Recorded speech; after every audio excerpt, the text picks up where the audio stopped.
Our theme this morning is Illuminations. Keith and Debbie Smith were the quintessential New York couple, great careers, madly in love, and living the high life. But tragedy struck when Debbie developed acute leukemia and died 17 months later, at the age of 37. An artist by profession, Keith had not painted for 2 years after Debbie's diagnosis. But because of a series of illuminating and life-affirming dreams following her death, he picked up his brushes and started to paint his grief. The results were his book, Mourning Sickness, The Art of Grieving, and a whole new direction for his life. Keith, thank you so much for coming in. Thank you for inviting me, Timberly. You were a successful painter. You had stopped for several years. What got you back painting again? I just found that the artwork that I was doing was so me-oriented and about my dreams and ambitions in life that when Debbie became sick, it just seemed meaningless and like a trivial pursuit. And after she died, I still didn't start immediately, but I had these illuminating dreams where she came to me and talked to me and essentially told me that she was okay, that I couldn't go where she was going, and that was important because at the beginning I wanted to follow her right into the grave. And the third thing was like, get back to work, get back to life. And that actually, you said, came through not necessarily your dreams, but friends were having dreams that Debbie was speaking through them. Yeah, I was a tough sell. I had these dreams, and I really hadn't been jump-started into action, but when a friend of ours called me and said that he'd had a dream, and Debbie had a message to give to me, and it was to start painting. When that happened, I said, okay. You said, okay. I get the message. I'll do it. Now, and also, you called your writings and your paintings, which became your book, you called them Illuminated Manuscripts. Why Illuminated Manuscripts? Well, in Gothic times, an illuminated manuscript is a personal prayer book that on one page would have a painting, usually with gold leaf or silver leaf decorations in it, and the other side a psalm or a prayer or a piece of scripture. And I thought of this book in that way. The images illuminated the text and the poems that I was writing at the time. And so it seemed like that Gothic old way of working where I was opening up and letting things come through me and to me.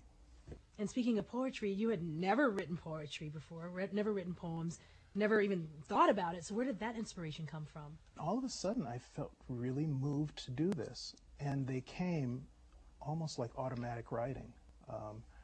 They would pour out of me, and sometimes 2 and 3 at a time, following a theme. So it was an extraordinary experience and unexpected, totally unexpected.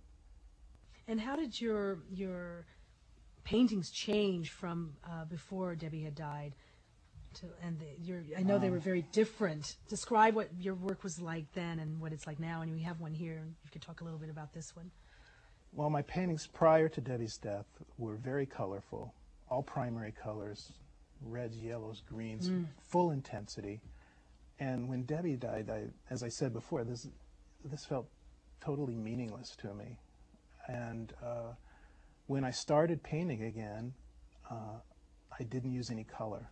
I went totally to black and white, and somehow that seemed to fit the way I was feeling. There was no color in my life at that time. Were you shocked by what you were creating?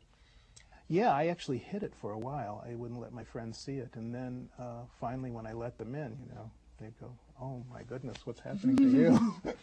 This is a big change." And but they were also very supportive of it. Talk about this one's called The Backpack. This was one of the last paintings I did, and it was about kind of climbing out of grief. And it's how the grief felt like a backpack that was just loaded with stones, and I was climbing this mountain. And then the hand of God reached down and started to take stones out. Yeah, I love that, the hand there reaching down to pick a stone out. And this is the new life that's waiting for me. It took me 3 years to do this body of work and to write it and then finally get it published. And at the end of that time, I met Ginny, and I opened myself to a new life and new possibilities. And you have a new wife and kids. You have Yes. two daughters. I have Chloe and Talia. Chloe is 7. She's going to be 8 in just a week. And Talia, who also just turned 11. The idea of having children in my earlier life would have scared me, as the responsibility and the changing of my lifestyle. After I went through Debbie's death, went through the process of making this book and all the paintings that were involved, I just felt, what the heck? Open up. Let everything in. New love, new life. Take chances and embrace life. The subtitle of your book is The Art of Grieving. Is there really an art to grieving? Well, for me, my method was creativity. I found that through painting and writing poetry and doing the text that connected those poems, I connected with God. And I think it doesn't have to be paintings and poems, though. I think that anybody could benefit from opening themselves to the creative act, whether it's gardening or knitting or building something. In a way, creativity is the opposite of death. And for me, it was the antidote for my grief.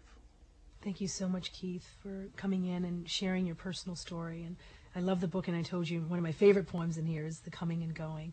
And it certainly moved me to tears. Thank you so much for the work that you're doing. If you'd like more information on Keith's book and his bereavement counseling, please go to our New Morning website at faithstreams.com.